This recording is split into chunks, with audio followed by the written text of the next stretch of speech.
A very good afternoon.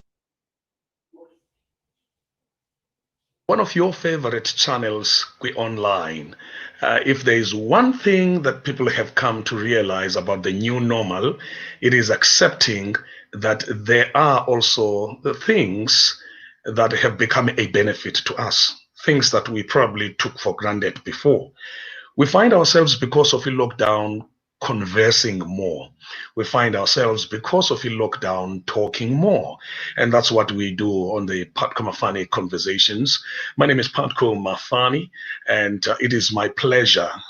As you know, every Thursday we host what we call in this feature Thursdays SA leaders, South African leaders. And when we sit with leaders in South Africa, you look back in our past episodes, we've sat with leaders from the education sector, from tourism sector, from property management sector, even the premiers, we've hosted them. And we thought that it would benefit us. And when I say us, I mean you and me who belong to family. And fortunately, all of us belong to that institution called family. I doubt if there's anybody that would exempt themselves from this lovely institution called family. And one of the questions that we're going to be asking today with my guest and the expert in terms of family units, in terms of the home, Dr. Jongimpi Papu, one of the questions that we will be looking at is the family during the times of the COVID-19 pandemic, family stability, family strength, and everything that we need to know about family. So we will be doing that. My guest today is Dr. Jongimpi Papu. He is a gifted speaker with many years of experience in ministry, an energetic and deeply spiritual man. He has the unique ability to communicate not only to church-oriented people, but also to the secular mind. His spontaneous humor and his intellectually stimulating approach to holistic Christian living make him a joy to listen to. So if you've never heard Dr. Jongimpi Papu, you're probably a friend of Patco Mafani on Facebook and YouTube and a fan of the conversations, and you're seeing him for the first time. That is the kind of man that I'm bringing today to have a conversation with. It is that type of a caliber of leaders. Ordained as a minister of the Seventh-day Adventist Church in 1995, Dr. Papu has served the church at a number of different levels, including as the youth director of the Southern African Union and as the vice president of student affairs at Helderberg College. He is currently serving the Cape Conference as the president of the Cape Conference in the structures of his church, that is. Before that, he was at the Southern African Indian Ocean Division, what is commonly known as the SID, heading both the ministerial and family ministries department. And it is because of that reason that I felt if he headed the ministerial and family department, you know, the family affairs, spiritual stability of family, and psychosocial stability of family, economic stability of family, I felt that he would be ideal, that we together interrogate the subject of family during the times of the COVID-19. As a way of introduction, I want to greet you and welcome my guest, Dr. Papu.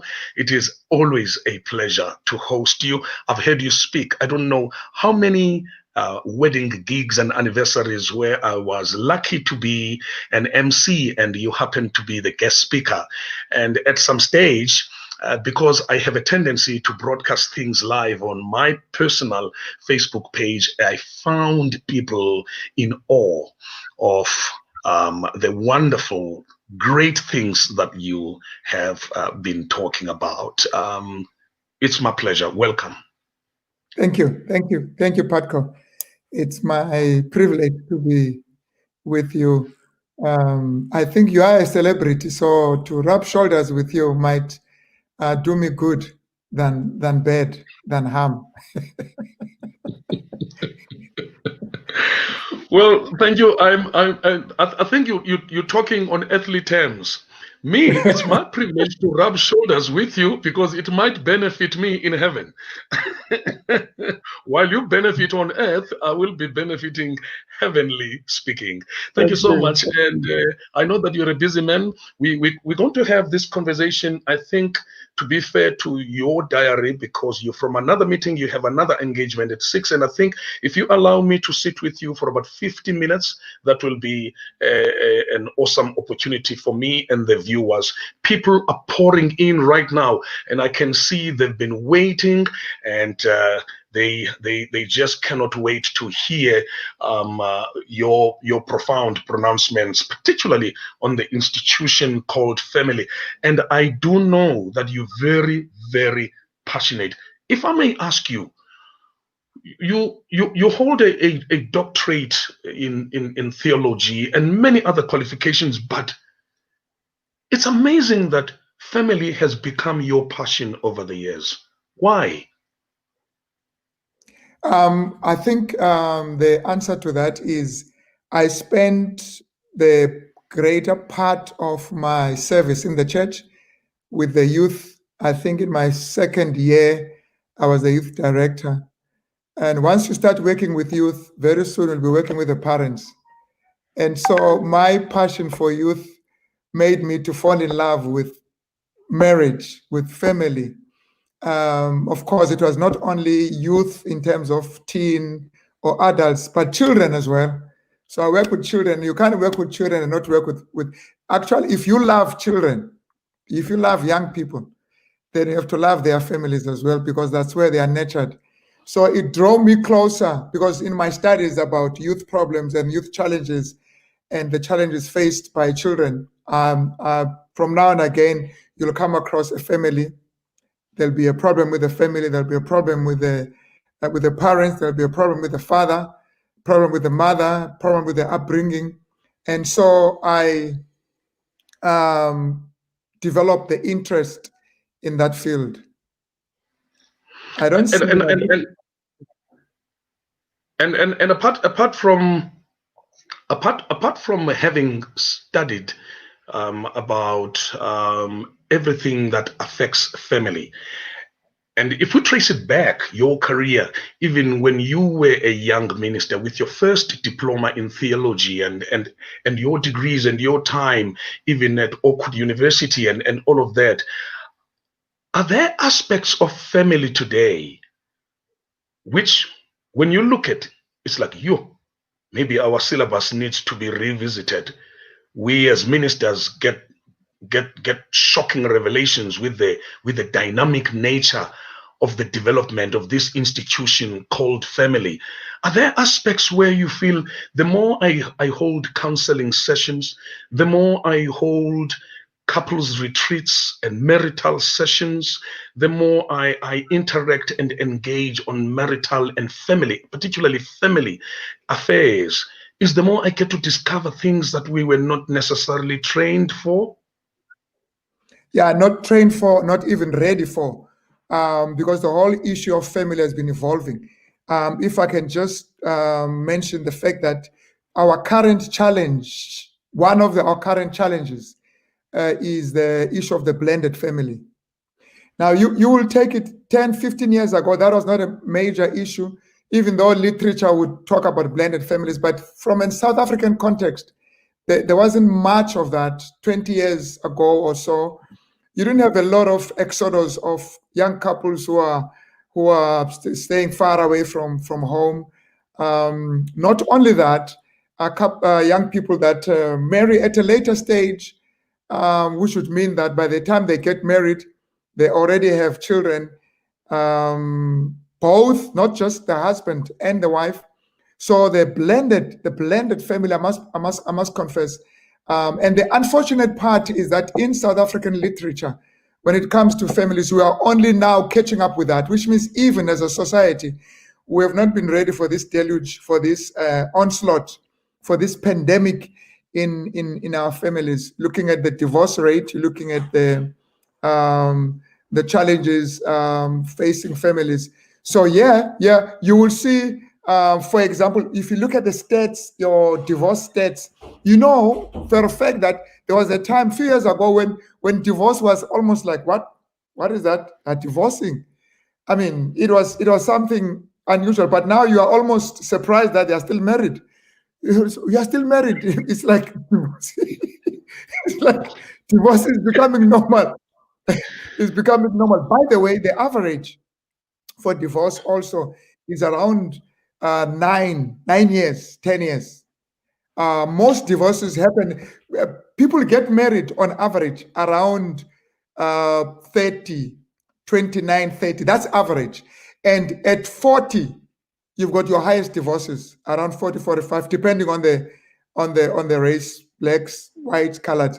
But 45, 40, 45, that's your average. So people are just staying for 10 years in marriage and they're gone.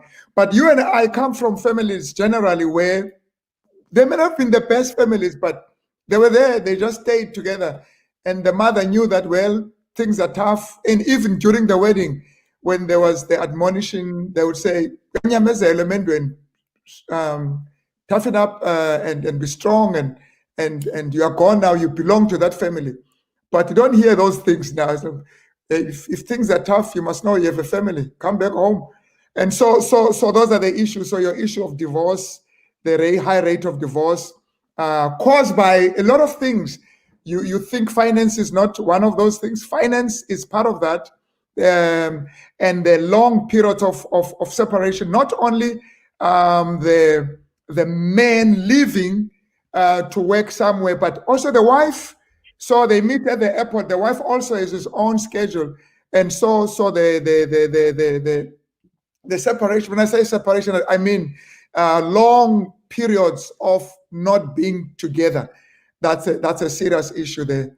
That we when we started off, got married. Now, by the way, you should have asked that question. This is year number 35. I have to think now.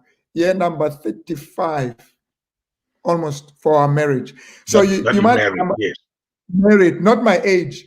Married. So I married at a very early age. I think I was 9 years when I got married because I'm only in my 40s now.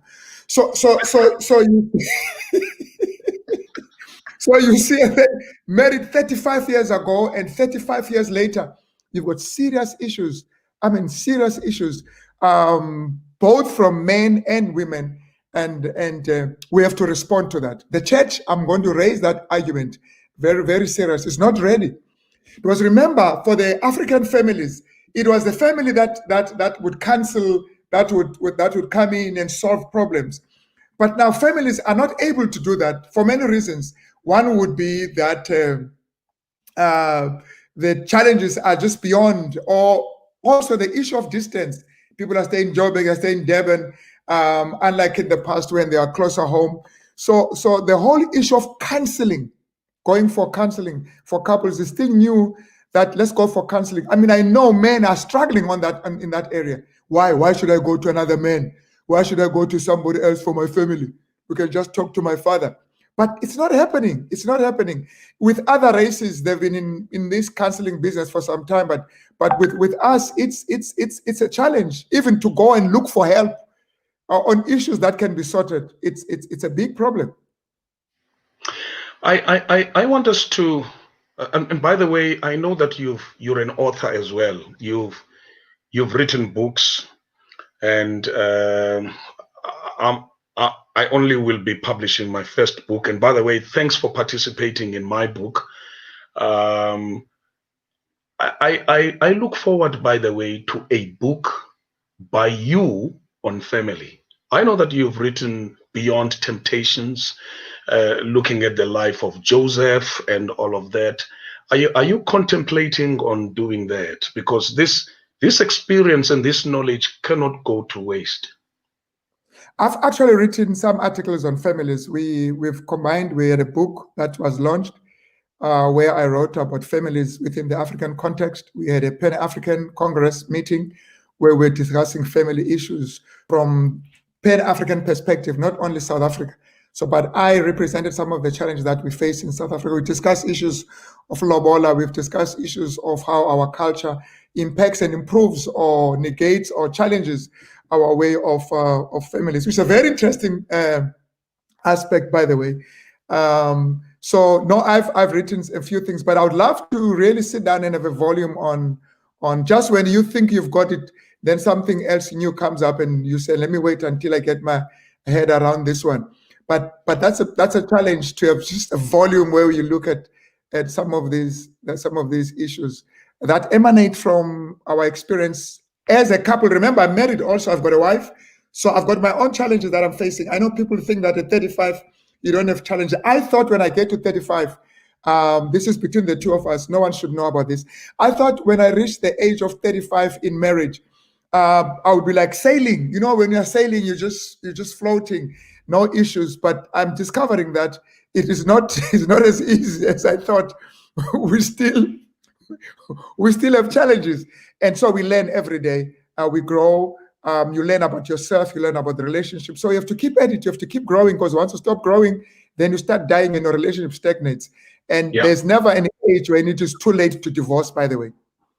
Yeah. Well, we already having contributions and comments from the viewers. Sapoga Zimbayega says, my parents got married 37 years till death.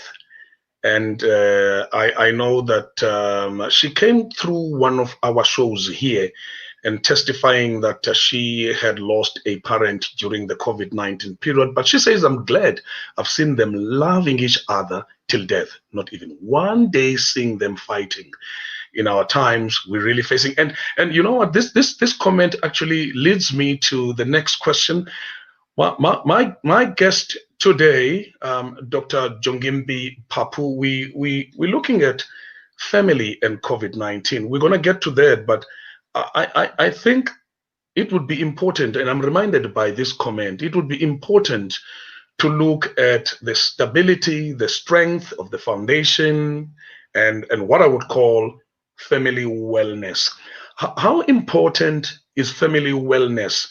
Even before times of calamity and disaster strike, how important is the whole phenomenon of a good foundation for family? And that foundation, what makes that foundation? If we were talking about a house, I would talk about bricks and PPC cement and all of that. But now we're talking family.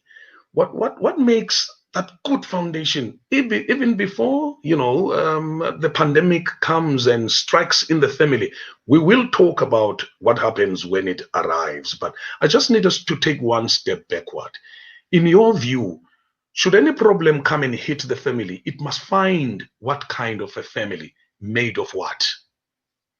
Yeah, I hear you. What we are seeing currently is that the COVID has actually exposed our theology, our understanding of what a family is.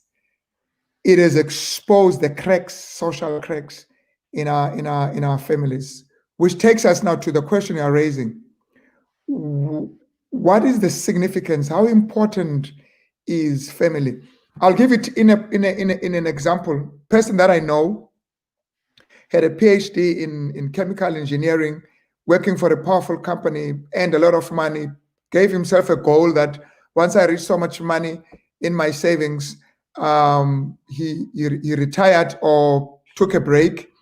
And the reason he did that was so that he could homeschool his children, so that he can be there to bring up his children.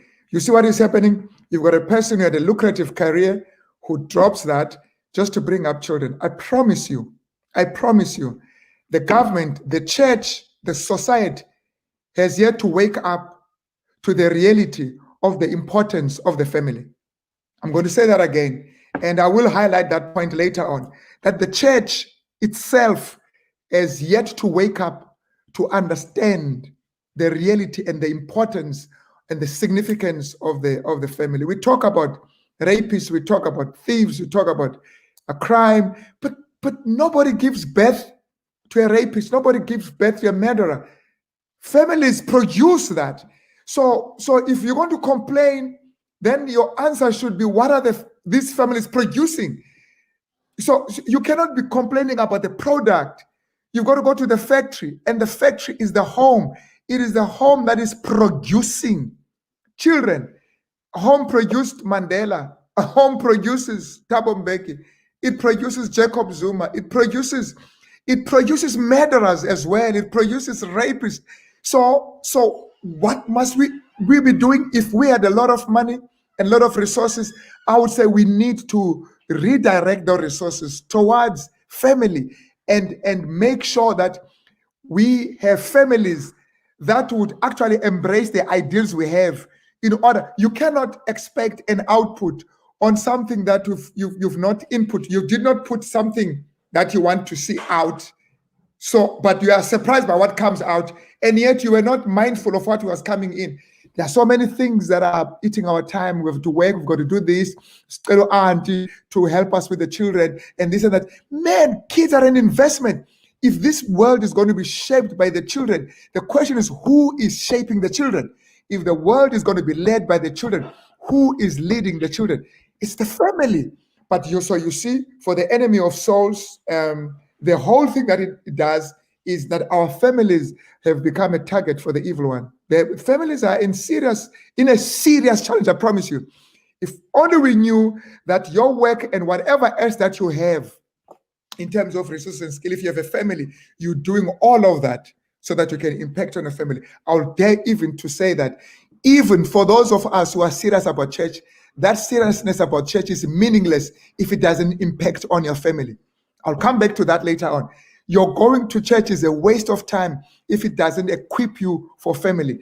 Actually, your greatest sermons in the church, if they don't help you be a better person in your family, that's a waste of time. That church is going to come to an end very soon if it doesn't encourage the next generation, if it doesn't equip the parents that are currently there to be able to live and have good families.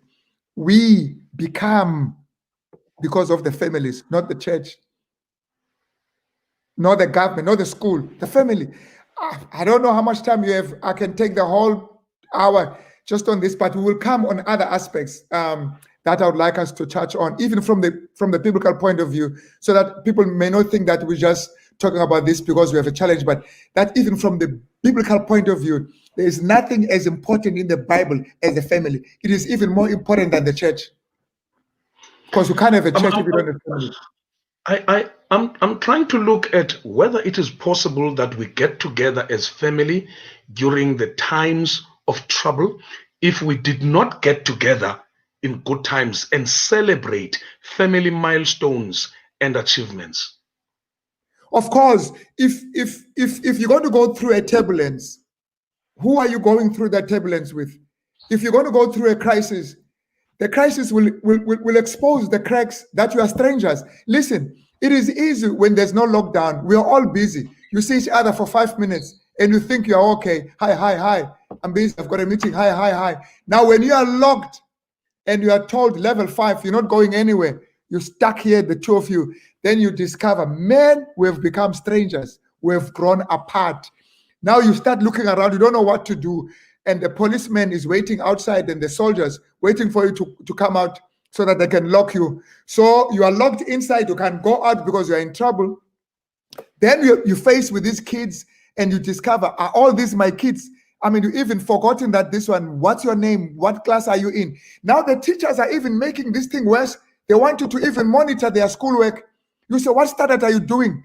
Grade 4. Are you still in grade 4? I thought you were doing grade 6. Now you even getting to know your children do. And then you say, are you studying this thing in your school? You didn't even know what your kids are studying. You have even outsourced that mental development of your child to teachers instead of having the teachers assist you. Because you know why? Because you're working. You're busy making money for your kids. But now you're discovering that, no, I was actually making money for the kids that I don't have. Because these kids will leave and I will never see them again. So what the lockdown has done, whether by default or design, it has forced us in a cubicle and say, now introduce yourself to each other. Now, there's the downside and there's the upside. There's the positive and there's the negative. From the positive side, what you mentioned is now you get to know. It's like a new, what you call courtship. You get to know each other. You get to understand that, oh, I didn't know that this was your favorite food. You get to experiment with this and the kids and stuff like that. But it is also true, if you look at your stats, 20% increase on divorce. People can't stand each other. They're running away. They can't stand each other. A friend of mine was saying his friend was sleeping in the garage, in the car in the garage, because he can't go out to a hotel. Hotels are closed. So he's sleeping in the garage, in the car in the garage. He can't take it. Can't take it. So there has been that, as much as there has been also issues where we were able to come together. Listen, beloved, I promise you, the best thing you can do for your child, I'm going to say this now, the best thing you can do for your child, I'm talking to us men, the best thing you can do for your child is to love their mother. And the best thing you can do for your child is to love their father. The moment you do that, you have a family. A family is a mother loving the father loving the mother, and the children obeying. But children cannot know how to obey parents who don't love each other. Because if they don't love each other, then they are strangers. So that family is gone, finished. Each one sits with his computer, with his cell phone in his room, and that's the end. And that's what is facing us. Those are some of the issues that we are being confronted with. Well, as I said, my guest today, Dr. Jongimpi Papu, questions and contributions. Tim Ngomani Udlamini saying children are an investment, and the question is, what is it that we are investing in Kubo, the good or the bad? I think umbuzo buciko lo Kangomani, in agreeing with what Dr. Papu is saying. How would a family probably respond to bad news that one of them, and I'm coming now to the COVID-19, the time is 27 minutes past 5, I'm coming to the COVID-19. How ideally, how would the family, the father goes for a COVID-19 screening and test, and during the test he gets the bad news that he is COVID-19 positive. And ideally, how should this be lending to the rest of the family members? Okay, so there's the ideal and there's the actual and the real, and maybe in your interaction and engaging with families, you have discovered some of the shocking revelations, and I would want you to share with us those shocking revelations and responses and reactions, and then bring about the ideal situation, how we should be, because a lot of people don't know. They don't know how to respond. There's the whole question of stigma also. So please help us with that. You might have heard, as somebody that works with families, that ministers to families, you might have heard some really unacceptable ways where family members treated the one who came or got the SMS, the one that received the SMS that says, "Dear Mr. MLP Mafani, you are, COVID-19 positive," and when the person then breaks the news to the family, it's all hell. Yeah, listen, that's a very important question. What we are realizing is, in a moment of crisis, what sustains you is what you were doing in a moment of pleasure, at a time when there was pleasure. What is hurting people is to lose a stranger.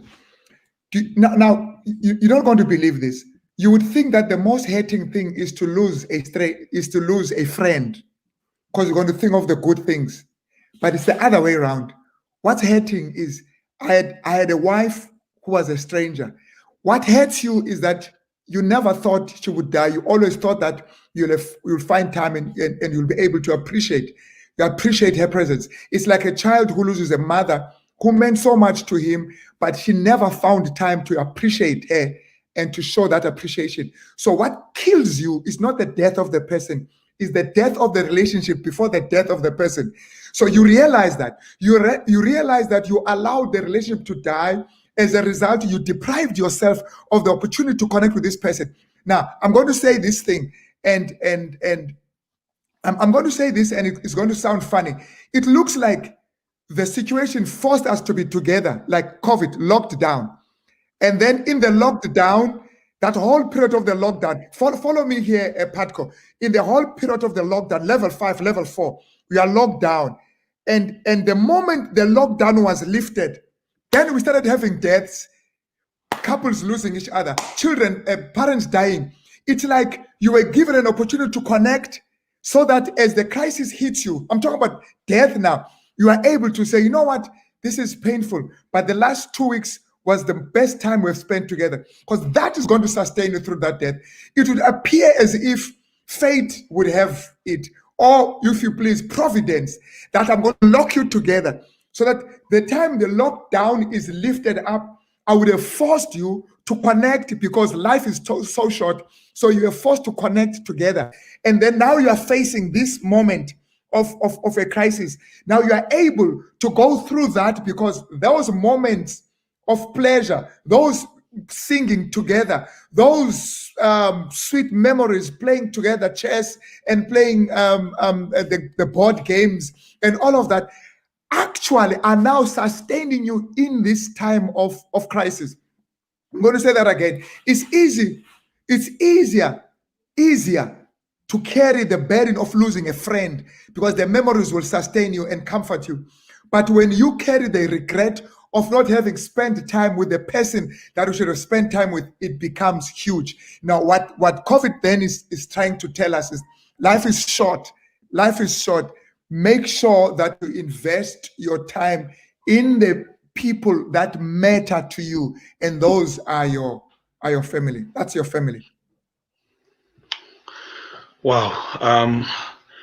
I'm getting very interesting comments here. Somebody saying, "Hey, Mfundis, when I appoint you to be the minister of family," but it may sound like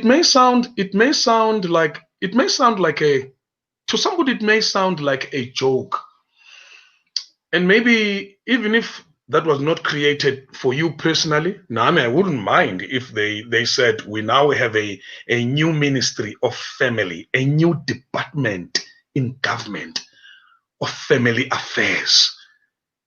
Jambono Home Affairs deals with passports and death certificates and birth certificates and all of that. You know, but what Bongani is saying here in this contribution, and I went back to pull this out. I think you can see on the screen what Bongani is saying. What Bongani is saying is it not possible that our government and our governments around the world are missing something if there is no channeling of resources, if there is no dedication of resources towards this particular institution that we're talking about now, family? Listen, you just mentioned Home Affairs and Minister of this and Minister of that. I promise you, if you remember, I raised that issue earlier on, that if the government were to know that even for the whole plan of regeneration, it's not going to happen without families. So the government, I mean, this thing of paying 350 for this one, 350 for that child who's got a child outside before marriage and all that money, if we were to put it together, I'm not saying they shouldn't be helping. If we were to put it together and develop programs that will prevent even that from happening, all those billions of rands, it's easy to dispense with money than to get your hands dirty and make sure that we can actually do something. So to be honest with you, having a ministry that focuses on families, it's long overdue. But to make things worse, you've got churches that don't even have family ministries. Even if they do, those family ministries, nobody cares about that. Let me come back to the church. You've got churches where preaching is the most important thing. They come and they preach. They come and they preach. They come and they preach and then they sing. But there's nothing that has to do with the family. The family, there's a program for family once every day. Now, I want you to allow me to do that. I'll let you in, but I just want you just to give me a few minutes and I can just put all the bullets on the church and family. But yes, on the side of the government, if you're going to make any progress in terms of morality and social development, and you leave the family, you're wasting your time. Yeah, okay. It is 25 minutes now to the hour. My guest, Mfundisi Papu, I actually literally have 15 minutes with him, and I would appreciate your questions if you can write. Okay, send me a question. Those of you that are watching on YouTube and those that are watching on Facebook, how serious, Mfundisi, in your own findings, has the whole issue of stigmatization in the context of COVID-19 affected families? The fact that one is positive, I think to be honest with you, it's only now gaining momentum that, you remember, there were a lot of conspiracy theories on this COVID. No, that thing will never, and that thing is not going to happen. And so we slowly, now we're moving from denial to anger. We move from denial to anger, and that may be something that we are facing together with the stigma. Of course, we've had the issue of HIV and AIDS, where a person will be HIV AIDS positive because they say it is your behavior. You've gone around messing up, now you're coming to mess my life, and things like that. I don't think we've reached that stage. I don't want to be an alarmist.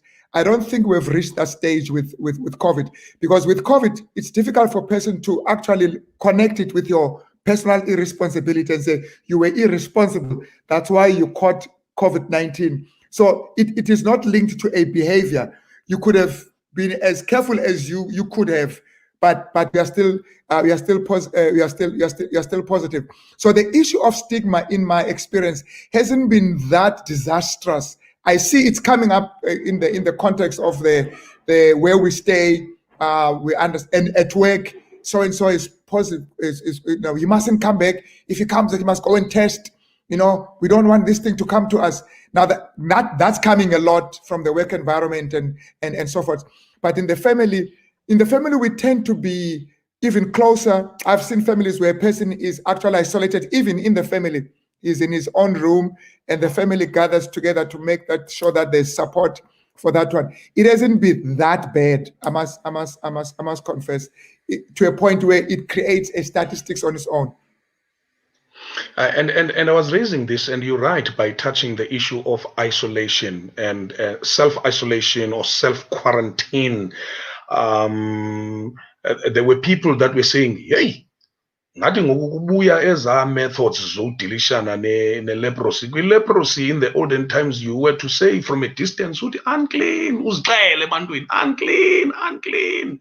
And that sort of created stigma because of this unclean thing. But I think we're quite happy. We've seen families, Mfundisi, that have been hit by COVID-19, losing four family members, losing 6 family members. Somebody told me that family Papu has lost a 6th person kuraundi, who sadly also succumbed to COVID-19 after besijonge issue ye family yakwa chacha.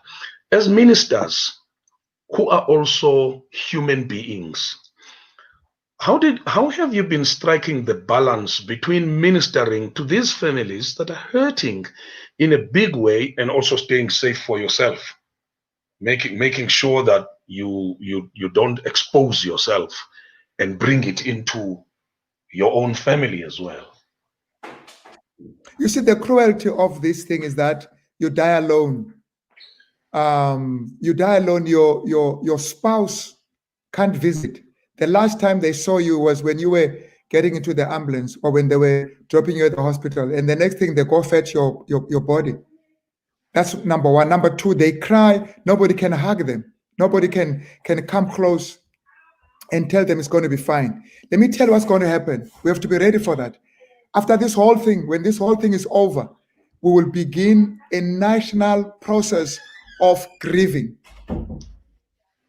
We're going to begin a process of grieving.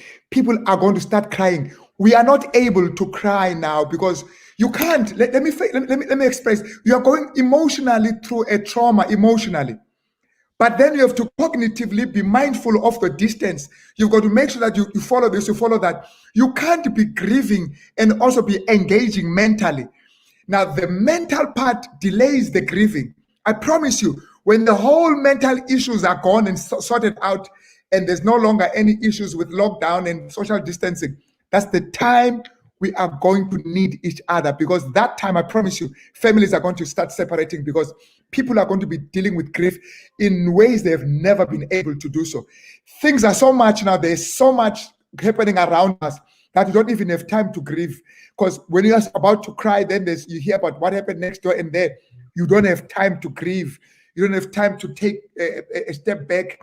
There's no time for that. And I promise you, even the whole arrangement on the grieving and the burial, you can only have so many few and this and that, and people who would have loved to come to comfort you, that are your friends, they cannot come, and all of that. Of course, we're trying the best we can with the social platforms and Zooms and stuff like that, but it's not the same. If people are doing the best they can, it's going to be huge. Now, for pastors, it's for you to be there but not be there. It's another story. For you to be arguing in your mind, am I safe? At what stage are you going to allow your heart to speak to your people, to your members, when you are worried about your own safety and not worried about the fact that they are grieving? It's creating conflict in our emotions, even as pastors. Now that is why I'm saying, and I'm just going to put this point together quickly. That is why I'm saying, as churches, please, let's learn from this disaster. Let's learn from this pandemic. Now, what we have learned is that as a family, during this lockdown, during this COVID, we can be very close or we can be very apart. And the closer we are, the more able we are to face the challenges. It has been shown that you can have a child with no legs, with no arms, but he can be as strong as a child that has legs and arms, because he comes from a family that affirms him. A family that affirms you can give you strength to face all opposition, both outside and anywhere, at work and everywhere, from the family. Now, I'm going to say to all of us who are Christians, your Christianity is nothing if it doesn't improve your family. Stop being a Christian if it doesn't improve your family. By the way, the Bible says, if you cannot take care of your household, you are worse than an infidel. You have apostatized, you have left your faith. That's Timothy 5:8. 5, I think it's 1 Timothy 5:8. It says, if you cannot take care of your household, not just by feeding them, but being there for them, being able to say, I'm going to knock off at 1 today, I'm canceling all the meetings. My child is playing cricket, I'm going to be there, I'm canceling everything, and the child knows dad is going to be here. He has canceled all the meetings. You look at all the people that have made it in life, they will tell you a story. My father once said to me, my mother once said to me, my aunt once said to me. It's those stories that have brought them up when you are not there. And our problem, let's face it, it's the absence of fathers. They're not there in those critical moments in their children. Now, but the funny part is that the very same fathers are occupying high position in the church, and we don't mind that they are spending money and resources for the church, and not in their families. There are people who are spending, I'm not saying they should support the church, but struggling to support their own children. There's no heaven. There's no heaven for people who are not taking care of their families. The Bible is very clear. If the wife, her holiness is measured by how he relates to the husband. You can't be holy without submitting and respecting the husband. There's no holiness. You can pray, you can do whatever, you can sing, but if you can't respect your husband, in First Peter, it says Sarah was known for that. That's why she's regarded as one of the holy women. You come back to men, it says to men, your prayer is not going anywhere if you don't treat your wife carefully. That means your Christianity, your very experience as a Christian is measured in the family by how you treat each other in the family. Then it comes back to parents in Ephesians. It says, fathers, deal gently with your children. Don't provoke them, which means even how you relate to the kids, it's very important. The children, when they think about God, they think about you as the father, because they say our Father in heaven. But if you are a father who's not there, they can't even relate to God. And Paul is very clear. If you're going to be organizing, if you're going to be appointing leaders, make sure you are appointing leaders who are running their families very well. That's First Peter 3 verse 5. So that those leaders will help others to run their families. It comes back to the point you raised when we started. The foundation, the importance of the family. There is no investment that goes bigger than investing in the family. And how do you invest in the family? Not with money only. It's your time. It's your time. Yeah. Your presence. That's what shapes your children. Your presence. They can go through a lot in life, but they can say, my father. Even if they spent a short period with the father, I promise you, even if it's a brief period, it makes a big impact. And imagine if it was longer. Just a short period, it shapes the life of that child. I mean, I don't know. I know I'm probably moving beyond the etiquettes of Facebook or whatever. I should be talking nicely, but this is tough. This is Yeah. No. But you know what? I think you being natural, and I like it. And South Africa and everybody that's watching from the international audiences, they're hearing something for the first time, and it is a challenge to all governments. Secondly, let me put you on the spot with this one. Is it likely, and I know that you cannot speak on behalf of other churches, is it likely that in your own church that the syllabus of what defines a typical church worship would, to a large extent after COVID, if there's anything called post-COVID, would to a large extent zoom into family wellness?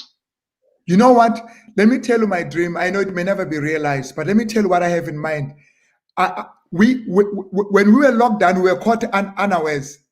We were thrown into the house with together, and we have to come up with something. But now we will have to be intentional. I'm saying once the lockdown is over, we should be able to say in the church, this coming Sabbath, this coming day, this coming Sunday, to those who go to church on Sunday, this coming Sabbath, the church is closed. Go home and stay with your family. Go home. There's not going to be church. You let them practice. Don't wait for lockdown to be forced. Close. But now that's going to be nice because there's no lockdown. Then you invite the other family. Then we've got 3 families. You bring the food. You invite the neighbors. You sit together with your kids. You put the whole thing outside there. If you close the thing. You sing together, and the neighbors are there. You eat. It's amazing. You bring the church to where the people are. Instead of just let's go to church, you say, you know what? Now this Sabbath, the church is closed. Go be a church where you stay. So you organize a program, say, take videos. We're going to play them throughout the week to see what this family did, what that family did. Invite your neighbors. Come, let's eat together. We're worshiping together. You let them hear your singing, let them hear, and then let's come and pray for that family. Let's come and pray for that family. And they say, hey, when are we going to have this thing again? Now, church has become church now, because it was always supposed to be like that. For the people, for the community, because it's the families that are the lighthouse and not the church out there. Now, let me say this. This may sound like it's heresy. There's no God in the church building. He's in the family. Wow. No, you can go there now, you won't find anyone. He's here at home. Wow. Dr. Jongimpi Papu, my guest. Well, it is 11 minutes to 6. And and I'm thinking, nah, man, there must be part 2 to this discussion. There must be part 2. I mean, I think it's not only me, but the entire audience. Of course, there are people that are already saying part 2, please. I think even in part 2, we would need, and I'm thinking aloud because I'm producing the show, we would need to have someone from government. If you're a minister of women affairs, you are a minister of children affairs, you are a minister of whatever, why don't you become minister of family? And I think in this show, in this conversation, we have the power and the potential to change government, to influence government about family. You and I, Mfundis, because I have to let you go. of course, abantu abaninzi bakhala nge-part 2. I mean, you can see for yourself on the screen. Part 2. Omnye uthi part 2 is a must. Abasathandisi nam. Omnye uthi, hey, part 2, please. You see, so there has to be a follow-up. There has to be a follow-up. So that we don't sound like we're daydreaming. I love the impact and the positivity and the passion, so that we follow up on family. And I fully agree. And I would want to say on behalf of all men out there, all fathers and all husbands, that it is time that siguquke realize the best institution we could invest in is family. And some of us are running families nge-UNISA. Siyacorresponda. And Umfundisi, you've said that's one of the dangers that can be there in families. Umfundisi, do you agree that we should have a follow-up? Yeah, there's so much. I mean, if you can look at the challenges you are facing now, the solution is in those families. That's where it is. We've got to strengthen up the families. You'll be surprised if you trace in the longitudinal study, you look at the family and the challenges starting from pre-1990 up until now. Do you know that the divorce for blacks have overtaken the divorce for whites just in the short space of time? The question, what has caused that? We've got to address and change that narrative. What has caused that? You're looking at a pregnancy rate of teenagers, and you compare with a few years ago. I know people are going to talk about racism and the structural issues, but why now? Why now? Why are we having more single parents now than then? What is happening? These things are there to be studied, are there to be reflected upon. And there's the beauty. They can be changed. We can change them. We can change them. Okay, well, it's a deal. Dr. Jongimpi Papu was my guest. I say was because we're closing. I've got to let him go. He's got another commitment. And part of what people are asking out there is a word or two on single parenting when we come back. And it's good that we spoke about a blended family. It's good that we spoke about all of these things. But let us agree that we will also touch on homes and families that are led and driven by single parents. Sadly so, there are also families that are led by the siblings of the younger ones. So the older siblings are running family. Yeah. And in part two, Mfundisi, we have to address this. We have to talk about families that are run by a 17-year-old who is leading the 9-year-old and the 5-year-old. Can I say something on the single? Please. On the, just 1 minute on the single. Correct. The issue is not that families are run by a single parent. That's a reality. But let me tell you what's qualitatively a challenge. A single parent that is hurting, that is angry. You've got a single parent that is hurting. Now it has been shown a hurting person will hurt those around him or around her. That's the problem. You've got a single mother who is hurting, and she must bring up children. And that, oh my goodness. All right, we'll talk about it. Thank you so much. Mfundisi, I need to honor my promise. It is 6 minutes to 6 to 6. Okay, we'll talk about parents that are run 6 to 6. The time is 6 to 6 now, and he was my guest, and we're going to have part 2. And I think this coming Thursday, please, Nomti and whoever is the PA to Dr. Papu, please pencil down Thursday next week, the 13th. It will be the 13th of August. Okay, we have another date, okay, to sit here and talk about these issues. And if needs be, we will influence our government. Thank you so much. Thank you, Mfundisi. God bless you, and have yourself a fine evening. Thank you very much. And to our families out there, please, man, let's cuddle and hug each other. It's not expensive. Even if you don't like it, just do it. You'll end up liking it. I know it's not expensive. No, you don't have to pay anything. Just come and not only hugging your partner, by the way, your kids as well. Just go there.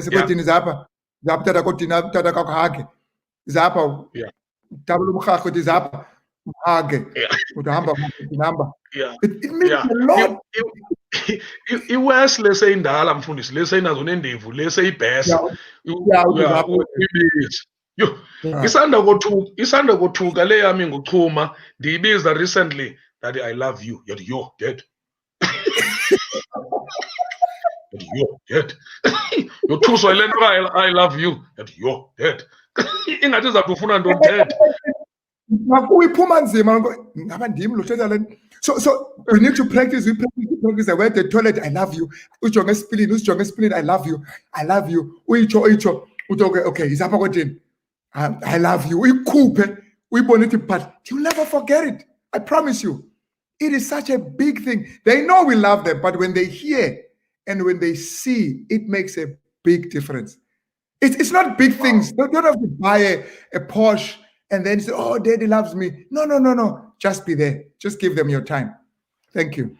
Wow. Thank you so much, Fundis. Okay, thank you so much. We'll see you next week then. Thank you. Sure. Jongimpi Papu was our guest today, and you've heard it. Make sure you hear. Yes, we'll develop a poster. We will market it, but make sure when, okay, through the word of mouth. The word of mouth is very powerful, by the way. Even Nabantu market network marketing, they use a word of mouth. Network marketing, you get paid for telling others about it. Okay, so now anzokubhatala because ayo program yam program yezulu. It's God's program, okay? And so I can't pay you, but you got to by word of mouth, you got to make sure that the entire South Africa, the entire Africa, the entire world comes back. Okay? Next week, Thursday, the 13th, from 5, Dr. Jongimpi Papu, one of the best in the land on family issues. He's coming back. We'll talk about a whole lot of things. We'll even talk about this example that we touched on now, child hearing daddy saying, I love you, my boy. And what happens when that does not happen? Okay. All right. Jongimpi Papu touched on something. Okay. He touched on something in case you've just tuned in. Okay. In case you've just tuned in now that he's gone, he touched on the dangers of single parenting not being a problem, but the single parenting that is hurting being the one that is a problem. Okay, so we're gonna talk about a whole lot of things. We're gonna talk about child-headed families. Okay, dear government, I'm inviting you. Dear government, dear Premier, dear MEC. Okay, I know the Premier of the Eastern Cape. I sent him a poster, Udia, Ubejula, and I know that Undungwane was watching. I want to invite all other premiers and ministers. I want to invite the minister in the office of the president, all those ministers of women affairs, children affairs. I need to invite you because we're going to change the whole thing, change it around. Okay, we're having a lot of ministers in other departments, minister of taxis, minister of buses, minister of trains, minister of bicycles, minister of motorcycles, and all of those. Okay, through the Patco Mafani conversations, I wish to influence government to have Minister of Family Affairs. Okay, next week, Thursday, the 13th, at 5 o'clock, let's come back. Love you all, South Africa. Take care. Remember to wash your hands. One of the legacies of COVID-19. And we undermined it, and COVID-19 has forced us to adhere to the teachings of the old. Washing the hands, wash your hands. If there's no soap, make sure that you sanitize your hands. Keep the distance. Keep that distance, please. Keep that distance. Konomnye umsasazi nanisebenza naye enzombiza igama lomntu liduru. Konomnye umsasazi nanisebenza uhleka too much. Yabona abantu nophinda nisebenze naye ngoku. Zawungena estudio ne-umbrella, I promise you. Not imask incinci for la msasazi ohleka gqithi. Ngena estudio ne-umbrella, ne-raincoat. Xa ehleka nje pu, umbrella. If uhleka ngapha ngithi pa, i-umbrella. Make sure. Okay, so make sure you sanitize, you wash your hands, you keep the social distance, and you put your mask on all the time. All the time. Mophume endlini nje, mask it. Phume emotweni, mask it. Okay? Because the virus is airborne as well. I mean, it's been proven. Mask it. Mask it. Okay, make sure. Stay safe. Stay healthy. Be safe. I love you all. Take care, South Africa. Take care, Africa.